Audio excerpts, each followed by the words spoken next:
Hello and welcome to a brand new episode of the Transfix Take podcast, where we are performance driven. It's the week of March 15th, and we are bringing you news, insights, and trends for shippers and carriers from our market expert, none other than Justin Mays. What's up, Mays? Always good to see you. Hey, Jenny. Great to be back with you again this week as well. Looking forward to diving in to see how last week played out and what we're expecting this week, especially with the nor'easter coming to the northeast. I hope you're prepared for it up in New York City.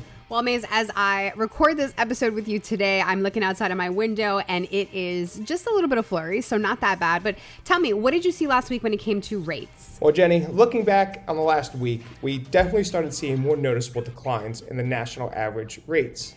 The line haul today is at $1.67. That's down 3 cents from March 7th at $1.70 a mile. And as a reminder, as we record this, it is Tuesday, March 14th, so that rate may fluctuate based on the day that you're listening to the podcast. And as we pointed out last week, we are seeing these increases being driven by what we consider produce markets in the South and Southeast. That is with the addition to weather-stricken markets throughout the West and Midwest. Which is interesting because last week we said we were in the clear, it was springtime, the weather was going to be great, and things wouldn't affect the supply chain, but things are different this week. That's right, Jenny. I must have jinxed it last week, hoping that we were moving away from the winter weather, but less than a week away from the official start to spring, winter weather persists. That it does, and my assumption is that this is going to directly impact the market, specifically in the Northeast. But what have we got, Mays? To turn back to the national view, we actually saw tender rejections take a twist last week. For the last couple weeks, I've been calling out this slim increase in tender rejections. Well, in the past 7 days, we actually saw this turn course, and we're starting to see some declines. This is mainly driven from the West Coast and the Midwest, as the significant weather issues we're having for the past several weeks on the West Coast have started to dissipate, and we're seeing tender rejections go down. And keep in mind, the West Coast and Midwest are the larger freight outbound regions. That's right, and that then becomes the driving force of that national tender rejection average going down a bit. But I know you've got some good news on that slate, Mays. Let's hear it. What's going on in freight? Everyone is getting a little relief at the pump as fuel continues to be on a downward slide.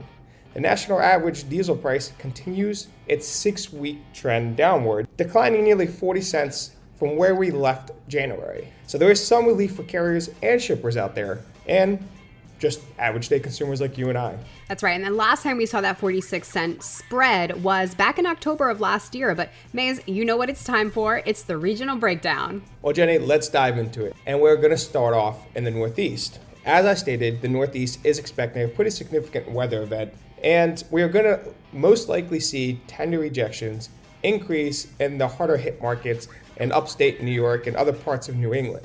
The Northeast, as I mentioned last week, is one of the regions that have the most room for declines in overall rates. But this week, we'll probably see rates stay stagnant, maybe a slight increase in specific pockets that get hit harder with the weather, in and around Boston, upstate New York like Syracuse and Buffalo. But overall, I think the average for the region will stay mostly stagnant as weather dissipates, where we will then continue to see a decline in the coming weeks. And of course, we'll definitely keep an eye on that. Now, what about the Midwest, Mays? Similar to Northeast, this region has room for downward movement, especially as we close out Q2 and head into the spring. Shippers will continue to have opportunities to push down rates, especially if it's going into those produce markets such as the Southeast and South.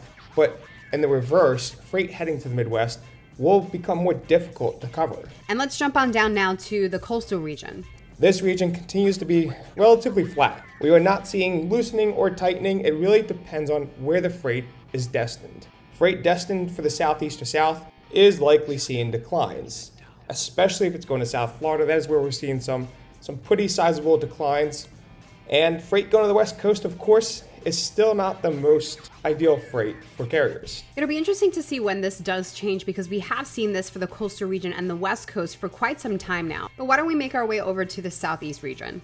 This is where we need to continue to keep an eye on, because parts of the southern part of Southeast, like Florida and southern Georgia and the Panhandle, continue to see rates increase as capacity is starting to tighten. But some larger markets like Atlanta are actually starting to see rates stay stagnant or decline, especially if it's going into Florida. All right, and let's head out west. Mays, are we striking gold this time, or what's going on there? It is still no gold mine, Jenny.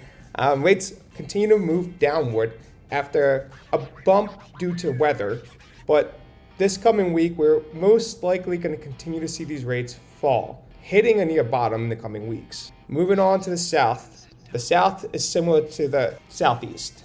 We are starting to see some tightening capacity around border markets, but the larger markets such as Dallas and Houston continue to be relatively loose.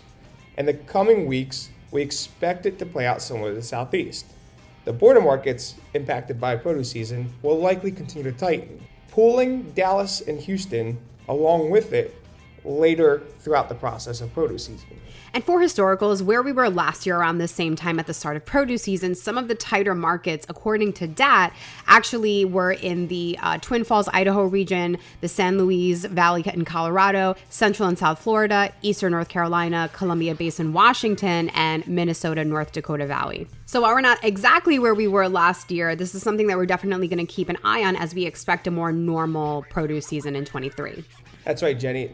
The market continues to be extremely loose on the shipper's point of view. For carriers, they continue to navigate tough waters. But with the seasonality trends coming back into play, they really have the opportunity to be smart with their capacity. If they are not on contractual lanes, they need to be making sure that they are moving to the right markets for the right price, and vice versa, leaving at the right price as well. They really need to pay attention to where rates and capacity is starting to shift. Again, that is if they are not lucky enough to be on the contractual side of the market right now. And while we've reached the bottom of the spot market in certain markets, namely on the East Coast, we're starting to see that kind of level out across the nation. Is that right, Maze? That's right, Jenny. I do still believe that we will be seeing the bottoming of the spot market in the coming weeks for specific regions. Like I called out, there's still regions that have room to decline. And again, there's always the lanes for produce markets to continue to see rates increase. But at a national view, it's going to be a little bit longer. I'm not going to lie, Jenny, these rates have come down farther and quicker than I would have imagined. But I do think there's a light at the end of the tunnel for the carriers. And how do you think carriers are going to fare out within the next 60 days, Maze? February, March, April are big months for new RFPs to go live. And it takes a couple weeks for those to really get flushed out. So I do believe that we're going to start seeing some relief in the spot market when all these new RFPs go live. These contract rates that carriers and brokers are getting are not going to be as lucrative as they were towards the end of 2022.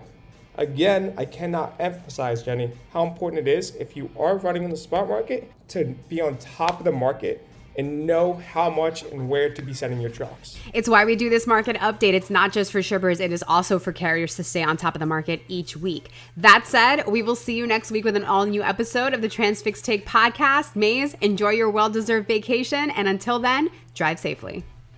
All views and opinions expressed in this podcast are those of the speakers and do not necessarily reflect the views or positions of Transfix Inc.